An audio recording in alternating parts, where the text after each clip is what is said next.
Pinoy sama-sama nag-bonding sa ilang pasyalan sa pagsalubong sa Pasko.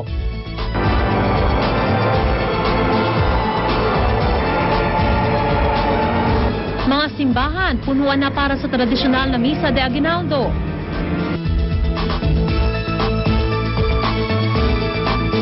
Mga chikiting at maging may edad sa Tondo, Maynila, todo hataw sa kanilang street party.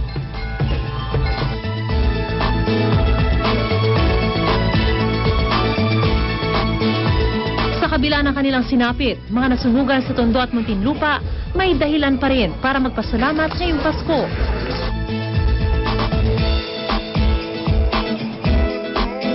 Kilalanin naman ang mga todo kayod nating kababayan na sa trabaho darat na ng Pasko. At mga sanggol na ipapanganak sa Christmas Day, inaabangan na sa mga ospital.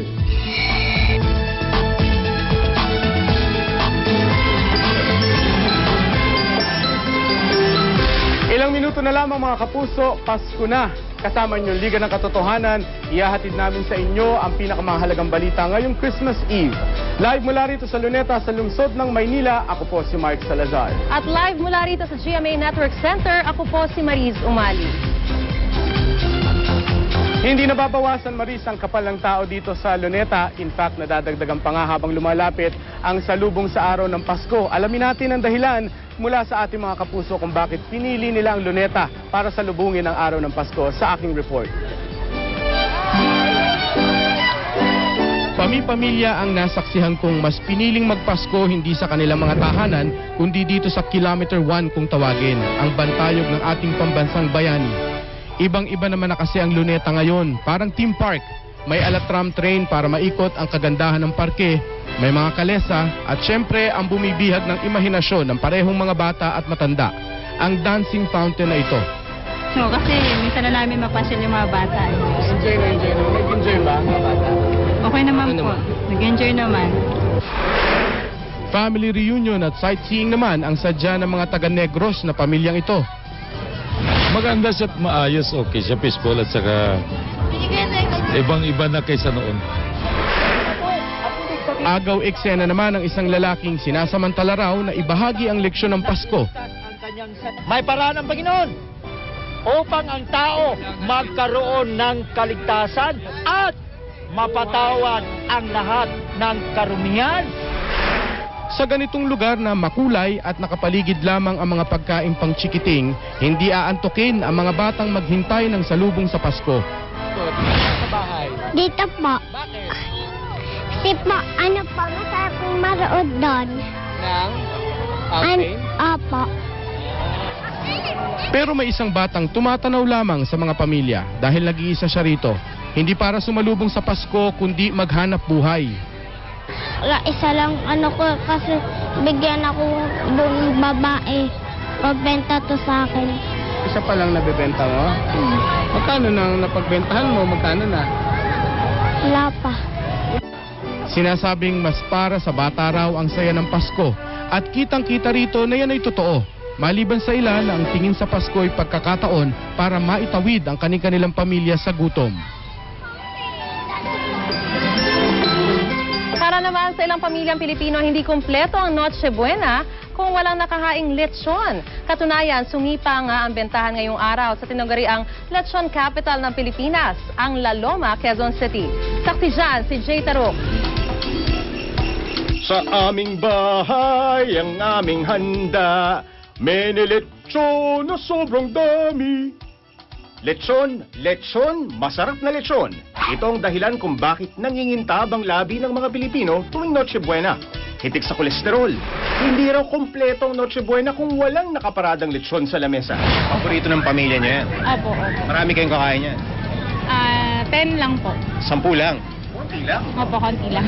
Ano to, panghapunan, sagad na sa Noche Buena. Isang bagsak lang. Bakit lechon ang napili mong ihain ngayong Noche Buena? Siguro kasama yung nakaugalian nila, masarap pag may lechon. Paborito rin namin kasi to. Pambabata. Pampabata, hindi ka tatanda eh.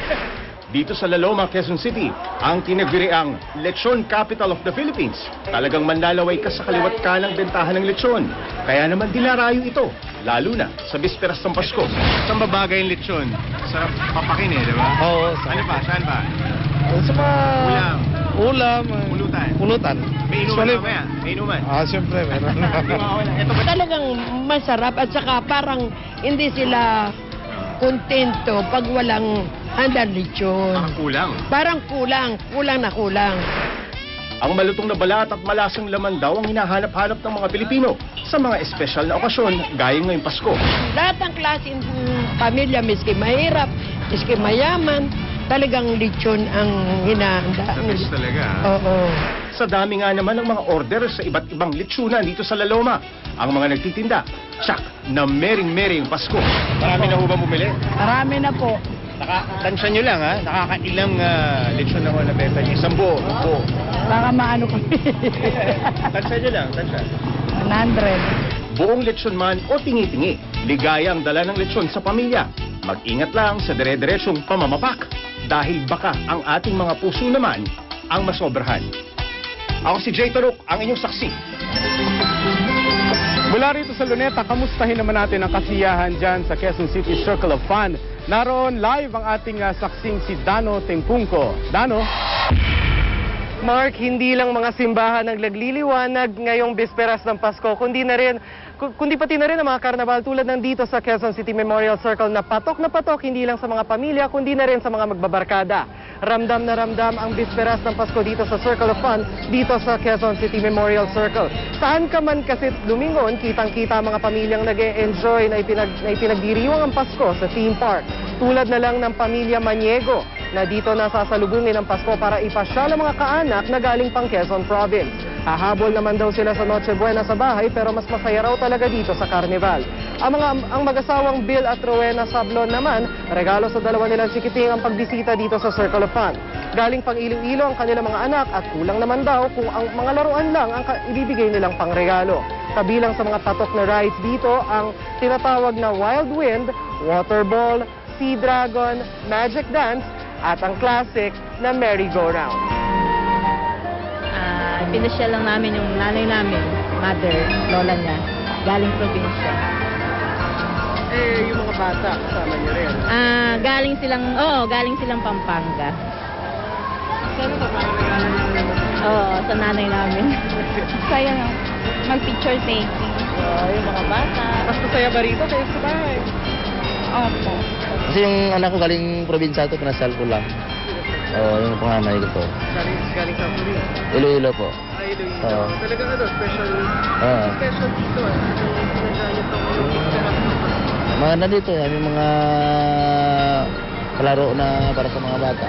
Maganda dito. Mas mo dito kayo sa bahay. Oo. Masaya kasi. Sige, tanongin mo siya. Mas masaya ba rito kayo sa bahay? Oo. Bakit? Maraming laruan dito eh. Mark, ilan sa mga nakausap natin ay hahabol daw sa Noche Buena ngayon. Ilang minuto mula ngayon, pero mas marami sa mga nakausap natin ang mas piniling dito na ipagdiwang at o palipasin ang magdamag ng Pasko. Mark, Merry Christmas at live mula rito sa Quezon City. Ako si Dano Tengpungko, ang inyong saksi. Isinadula naman ng mga taga-Marikina ang mga tagpo sa kapanganakan ni Jesucristo, ang dahilan kung bakit natin ipinagdiriwang ang Pasko. Live mula sa Marikina, saksi si Trisha Safra. Trisha. Mark, muli na namang dinagsa itong simbahan ng San Isidro Labrador dito sa Marikina City para sa kakaiba nitong pagsasabuhay ng panunuluyan. Taon-taong tinutunghayan sa Christmas Eve Mass dito ang naiibang pagsasabuhay ng panunuluyan o yung paghahanap ng matutuluyan ni na Jose at ng nagdadalang taong si Maria. Imbis kasi na manika, isang kasisilang na sanggol ang gumaganap bilang Jesucristo sa dula. Mga sumasayaw na batang anghel naman ang nagbukas ng programa.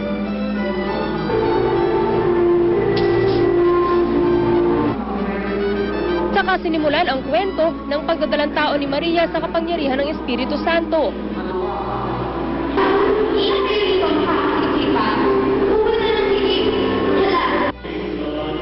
Sa pasilyo ng simbahan, isinadula ang pagkatok ni na Jose at Maria sa mga bahay para makituloy. Hanggang sa makakita sila ng sabsaban, ilang sandali pa, inilabas na ang bida sa dula. Ang 20-day-old baby boy na si Alon Balajay bilang kasisilang na Jesucristo.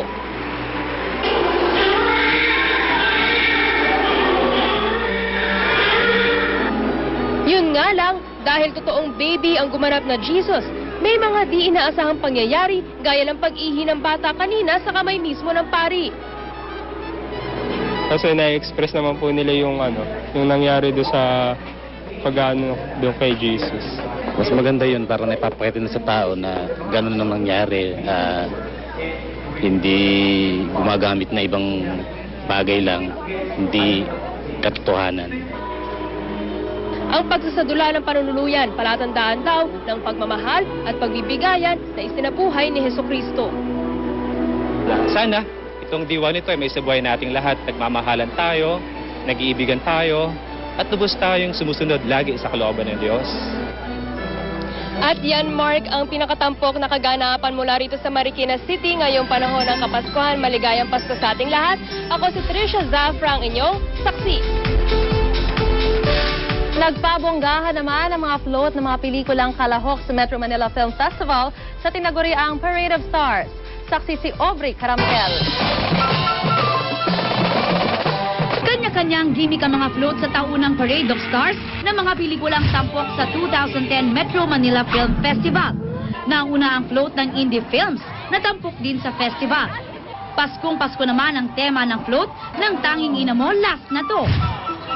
Sa Father Jejemon float, relax naman si Comedy King Dolphy. Paano? Naka-aircon kasi. Tampok din sa parada ang float ng RPG Metanoia, ang tanging animated feature film na kasali sa 2010 Metro Manila Film Festival. Kung todo costume naman si Marian Rivera, sakay ng float ng Super Inday and the Golden Bibe. Nakakatawa kasi ultimo mga bata talaga sinisigaw nila Super Inday. Oo, at talagang nag-costume ka. Naman, para sa kanila, makita nila si Super Inday ng live. O, di ba? Karnabal naman ang tema ng float ng Rosario na nagkaaberya pa dahil napunta sa kabilang lane. Pumarada rin ang mga artistang tampok sa dalawang horror movies ng MMFF, ang Shake, Rattle and Roll 12 at Dalaw. Sa unang pagkakataon naman, nagsama sa iisang float sina Senator Bong Revilla at Vic Soto para sa pelikulang Si Agimat at Si Enteng Kabisote. Present din ang kanilang mga leading lady na sina Sam Pinto at Gwen Zamora, pati na si Jillian Ward. Namigay pa sila ng mga candy, poster at t-shirt. Ito nga yung kauna-unahang pagkasama namin ni Vic. Tapos, kumbaga, nakita natin yung init ng pagtagap sa amin dalawa. Kaya lalo nakakaba. Pinag-isipan mabuti namin ni Senator Bong. At sinigurado namin na talagang magiging mas maligaya ang Pasko ng mga manonood ng pelikulang Pilipino. Tila nakatulong naman ang makulimlim na panahon dahil hindi mainit at hindi rin naman umulan, dagsa ang mga nanood ng parada.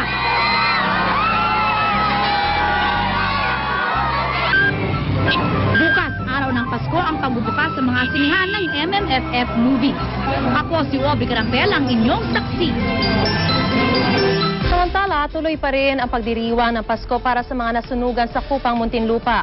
At tunay na aginaldo raw sa kanila ang tulong at pagmamalasakit mula sa mga may mabubuting kalooban. Live mula sa Muntinlupa, saksi si Jamie Santos. Jamie?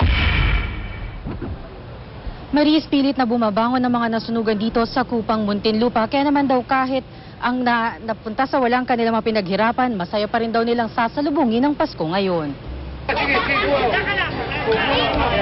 Imbis na nasa kanilang tahanan, inabutan namin ang mga kabataang ito dito sa Kupang Elementary School. Ilang oras bago sumapit ang Noche Buena.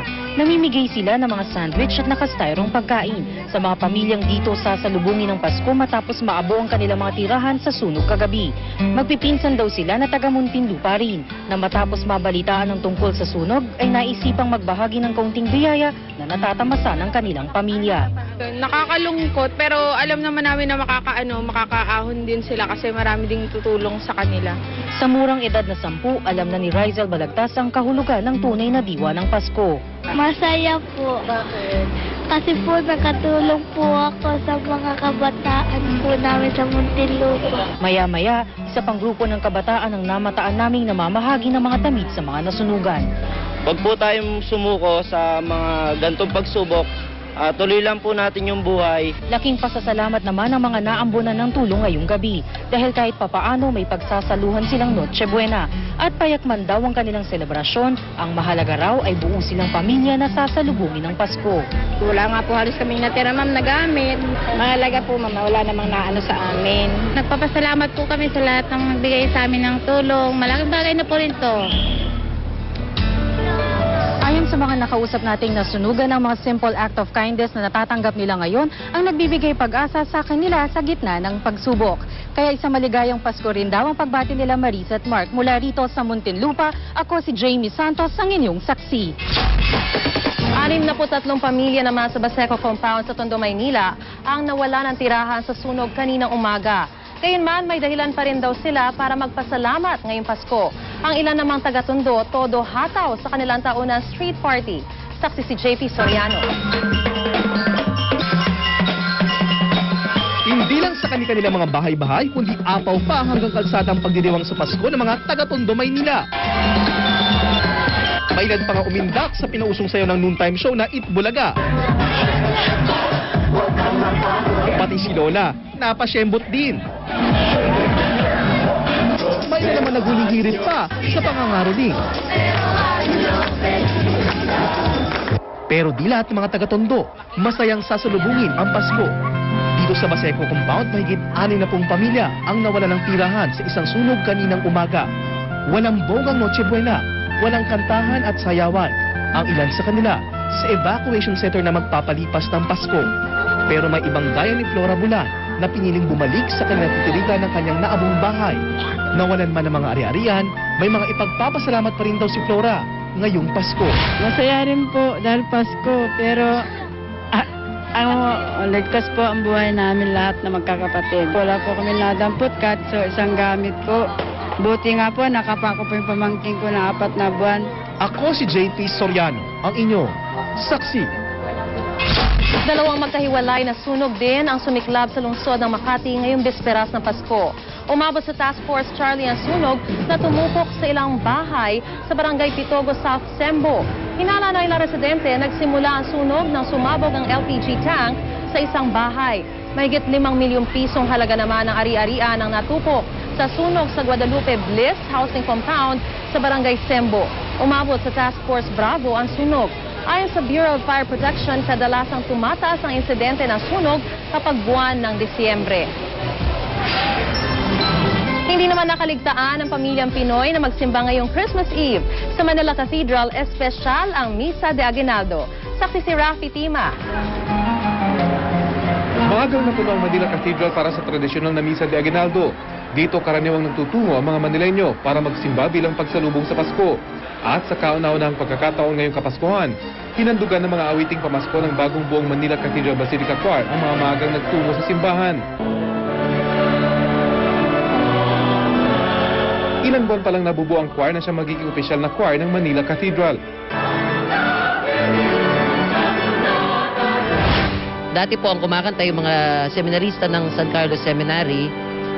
Pero sa ngayon po kasi kakulangan ng mga Manileño na seminarista, nakita po ni Monsignor Servo yung kakulangan ng choir na kakanta para sa Cardinal. So, itinorm niya itong choir na ito kasabay nung pagperform ng Manila Cathedral Basilica Institute for Liturgical Music. 1970s para huling nagkaroon ng opisyal na choir ang Manila Basilica Cathedral. Kaya naman tuwang-tuwa ang mga miyembro sa kanilang kauna-unahang pagtatanghal ngayong misa sa bisperas ng Pasko. Siyempre po masaya at saka pinaghandaan po namin ito kasi katulad kanina, katatapos lang ng mini concert. So pinaghandaan namin to para maka-inspire sa tao. Pero hindi lang choir ang itinuturing na espesyal ang araw na ito.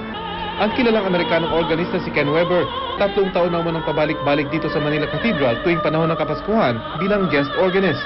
I've been playing pipe organ for almost 30 years, and I've found that here in the Philippines, my talents can be put to use to its best, and the Filipino people are absolutely wonderful. Mas maganda. Mas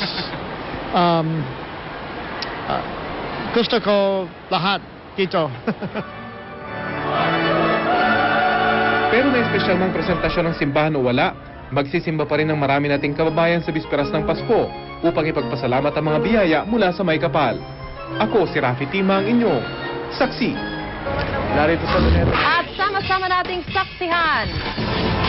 White alert itinaas na sa mga pampublikong ospital para sa anumang emergency ngayong holiday season. Ilang Pinoy todo kayod pa rin kahit bisperas ng Pasko. Paano naman nagse-celebrate ang mga sikat tulad ni Pinoy? Mga sanggol na ipapanganak sa Christmas Day, inaabangan na. Balitang hatid na nag-iisang liga ng katotohanan. Kasama-sama nating pagiging saksi.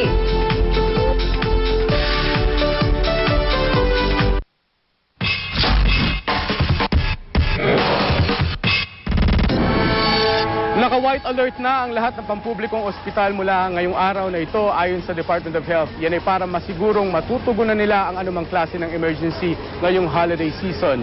At live mula sa Jose Reyes Memorial Medical Center, saksi si Cedric Castillo.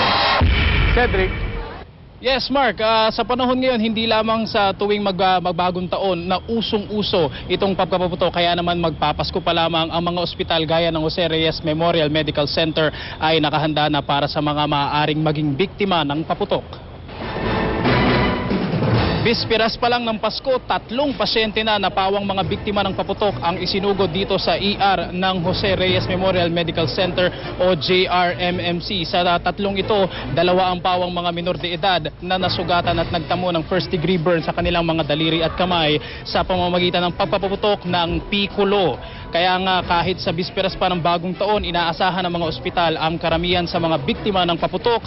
Ngayon pa lang, kasado na ang quick response team ng emergency room sa JRMMC. 4 na mga nurse ang naka-duty magdamag at nakahanda na rin ang mga gamit para sa paunang lunas. Bahagi ito ng Code White Alert sa lahat ng pampublikong ospital na nakataas simula ngayong Noche Buena. Sa kabuuan, nakapagtala na ang DOH ng 19 na biktima ng paputok sa buong bansa mula December 21. Sa bilang na yan, 13 ang nabiktima ng pikulo. Mahigit kalahati rin ng kabuang bilang ng mga biktima ang active user. Ibig sabihin sila mismo ang nagpapaputok. At kanina nga nakita natin itong mga aparato at medical supplies ng JRMMC na gagamitin para sa mga biktima ng paputok. Mga last week ng November, nire-request na sila para for preparation and at the same time kung ano yung mga hindi namin makukuha agad-agad, i-emergency purchase na tinatawag namin. Separate siya for the ma-didisgrasya regarding related sa mga firecrackers or related sa mga paputok talaga. Ngayon hindi siya po pwedeng gamitin sa mga regular patient namin hanggat maaari talaga. Mark, batay sa datos ng JRMMC sa mga nagdaang taon simula Pasko ay magsisimula ng tumaas o matagdagan yung mga biktima ng paputok at tuloy-tuloy na ito hanggang sa 1 ng Enero. Kaya naman magkakaalaman daw ngayong magdamag kung tayo bang mga Pilipino ay natuto na ng ating leksyon. Kaya Mark, maligayang Pasko sa ating lahat. Live mula rito sa Maynila, ako si Cedric Castillo, ang inyong saksi. Habang nag-enjoy ang karamihan sa pagsalubong sa Pasko kasama ang kanilang pamilya, may ilan namang todo kayod pa rin ngayong Christmas Eve. Kilalanin natin ang ilan sa kanila sa report ng saksing si Joseph Moro. Kung karamihan kapiling ang pamilya sa Noche Buena, may ilang literal na sakali aabutan ng Pasko. Ang Guardia sa Shalik Salem magdamag na mamaya sa Rockville Flyover. Hindi makakasama ang pamilya para sa Noche Buena. May touring lang dito sir sa ilaw sir. Baka isabotage. Malungkot pero para naman to sa pamilya. Ang mga volunteer na bumbero namang ito, ilang oras bago magpasko, nagtatrabaho. Kasama sila sa umapula ng sunog sa South Sembo, Makati kaninang hapon. Kaya kung kaya na maka-advance ng kain sa Noche Buena, game na rin sila. Sama-sama na lang. Kanya headquarters, then kanya-kanyang Noche Buena. Yun, afternoon. Tapos may tawag. Takbo, responde ulit. Alam naman nung parents ko na na volunteer ako, so willing naman din sila. Understood na nila yun eh. Duty namin sa headquarters. Doon na rin kami magkakain. Sa Makati, matsagang nagbebenta sa kalye ang 70 anyos si Lola Severa Reyes. Dito na rin daw siya aabutan ng Pasko. Kahit matanda na, kaya pa rin naman daw niya magtrabaho para makatulong pa rin sa mga anak kahit papano. Gusto naman benta? Tama-tama naman pagkain, bugas ulam. Eh, anong handa niyo mamaya? Meron ba? Kuha sila, nagsapagit sila gabay. Ngayong Pasko para sa ilan, mas tumitingkad ang pagmamahalan at kabuluhan ng Pasko kapag may kaakibat na sakripisyo. Ako po si Joseph Morong, ang inyong saksi. Kung may mga nagbabanat ng buto kahit Pasko ang ilang celebrities naman kaya, paano isa-celebrate ang Christmas? Ang kanilang mga sagot sa report na ito. Buong pamilya, sa Cavite lang, tapos mag-iikot tayo sa sinihan. Dadalawin natin yung mga fans na nanonood ng Agimat at Sienteng Kabisote. Nagawa ko ng Christmas goose. Like last year naman, New Year yun. Tapos maraming pagkain pag sa amin. Siyempre maraming cake. Yun ang hilig ko. We're going to be spending it pretty quietly in Los Angeles this year with my husband's family. 25, kiladong kami, tapos sa bahay. 26, awards night. Ayun. Parang konti lang yata. Konti lang, pero baka umalis din kami at magbakasyon din kami kahit mga 3 araw lang. Bibili po ako ng mga ibang toys.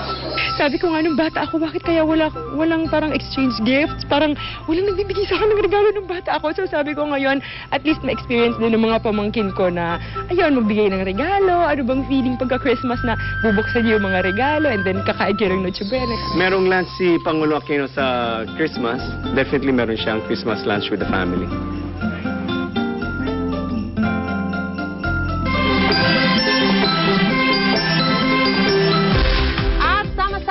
Saksihan. Mga sanggol na ipapanganak ngayong Christmas, ready nang i-welcome sa mga ospital. Balitang hatid na nag-iisang liga ng katotohanan sa sama-sama nating pagiging saksi.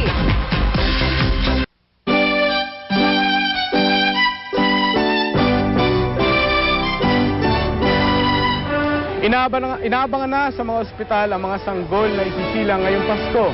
Kumustahin natin kung meron na ang Christmas babies. Live mula sa East Avenue Medical Center, saksi si Bernadette Reyes. Bernadette? Mark Marie, sa 4 na pasyente ang inaasahang manganganak dito sa East Avenue Medical Center ngayong Pasko. Impunto 12:00 ng hating gabi balak manganak ni Rica Laplana. Gusto niya kasing isilang ang pangalawa niyang anak sa pamamagitan ng cesarean section. Pero ayon sa mga doktor, kailangan pa raw itong pag-aralan. Si Eleanor Dumalog naman, gusto rin manganak ng Christmas Day. Crisanta raw sanang ipapangalan sa unang anak. Pero ayon sa mga doktor, hindi pa raw napapanahon ang panganganak ni Eleanor. At sa mga susunod na araw pa inaasahang handa ang bata. Payo ng mga eksperto, kahit na marami ang gustong manganak sa mga espesyal na okasyon, mahalaga pa rin unahin ang kaligtasan ng ina at ng sanggol sa sinapupunan. Ang pangalan na isip niya? Elijah po, pero pa akong gustong isunod din na pangalan. Sana maging mabait, tapos malusog. Sana walang sakit. Ma'am, paano po yan sabi ni Doc Nido po aabot ng December 25 sa pangalan? Okay lang. Para makakain pa ako. Kung wala namang indikasyon isa-cesarean siya, hindi kami nag-cesarean for the sake na request lang ng pasyente. Mark Maris, kung karaniwang araw 30 hanggang 40 pasyente ang nanganganak dito sa East Avenue Medical Center, ngayong araw na Pasko umaasa silang hanggang 10 pasyente lang ang manganganak dito dahil karaniwan daw ay nakauwi na sa kanilang probinsya. Live mula dito sa East Avenue Medical Center, binabati ko kayo ng isang maligayang Pasko. Ako si Bernadette Reyes, ang inyong saksi. Maraming salamat, Bernadette. Bago muna, Maris, magpatuloy ating balitaan, ipapanawagan lamang natin itong batang si John Vincent de la Cruz na taga-Alabang daw, nawawala ngayon lamang. At siya ay 7 years old, hindi niya alam kung paano umuwi at wala rin siyang telephone number. Kaya pinapanawagan natin sa mga nakakapanood, kung nakikilala niyo po siya, kapitbahay o kamag-anak, ay nawawala po siya dito sa Luneta, sa lungsod ng Maynila. Ipinapanawagan po natin ang batang ito. Tumawag lang po sa GMA7 kung kayo po may iba pang katanungan. Okay. Maligayang Pasko po sa inyong lahat, mga kapuso namin. Merry Christmas, Mark, at Merry Christmas din sa ating mga kapuso, at naway ang kapayapaan, kasaganahan at kaligayahang ating nadarama sa araw ng kapanganakan ni Jesus ay madala natin kahit hindi po Pasko. Susunod na po ang OFW Diaries at yan po ang mga balitang tinutukan na nag-iisa ninyong Liga ng Katotohanan. Live mula po rito sa Luneta sa lungsod ng Maynila, Sa ngalan po ni Igan Arnold Clavio, ako po si Mark Salazar. At sa pamamagitan ng Newscoop, Twitter at Facebook, pwede kayong maging bahagi ng paghahatid namin ng mga balitang walang kinikilingan, walang pinoprotektahan, walang kasinungalingan, walang bahid politika, serbisyong totoo po lamang. Sa ngalan ni Vicky Morales, ako po si Mariz Umali. Hanggang sa Lunes po, sama-sama tayong magiging saksi!